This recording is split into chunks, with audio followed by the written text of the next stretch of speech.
আপনাকে বলতে হবে কুরবানির ঈদের সাথে কোন নবী ও তার সন্তানের ঘটনা জড়িয়ে আছে। ইব্রাহিম নবী এবং ইসমাইল আলাইহিস ইসমাইল আলাইহিস সালাম, হযরত ইব্রাহিম আলাইহিস সালাম এবং তার সন্তান ইসমাইল আলাইহিস সালামের ঘটনা জড়িয়ে আছে। সঠিক উত্তর আপনার জন্য থাকছে আমাদের পক্ষ থেকে জায় নামাজ। বিশাল ব্যাপার না? আলহামদুলিল্লাহ, খুশি হয়েছে। আপনার পড়েছে সন্তানের হক ফাঁকি দিলে তার ফলাফল কি হবে। সন্তানের হক ফাঁকি দিলে খারাপ হবে। মানে খারাপ হবে, ও কি রাস্তায় অ্যাক্সিডেন্ট করে মারা যাবে, নাকি জান্নাতে যাবে, নাকি জাহান্নামে যাবে, নাকি বা আল্লাহ খুশি হবে নাকি অখুশি হবে, কোনটা? অখুশি হবে, সে জাহান্নামে যাবে। যে হক ফাঁকি দিলি, সন্তানের হক ফাঁকি দিলি সে জাহান্নাম পাবে। হ্যাঁ, একদম সত্যি কথা।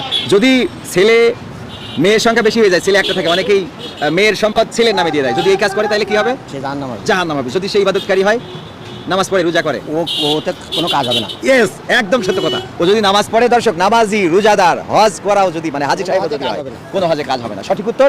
এই জন্য আপনার জন্য থাকছে আমাদের পক্ষ থেকে এই একটা লাল রঙের যায় নামাজ। নামাজ পড়েন তো? আলহামদুলিল্লাহ। গোসলের ফরজ কয়টা? গোসলের ফরজ মনে নেই, আমি মনে করে দিই। তিনটা। কি? গড়গড়া কুলি করা, নাকি নরম জায়গা পর্যন্ত পানি দেওয়া, সমস্ত শরীর গোসল পরিষ্কার করে ধোয়া।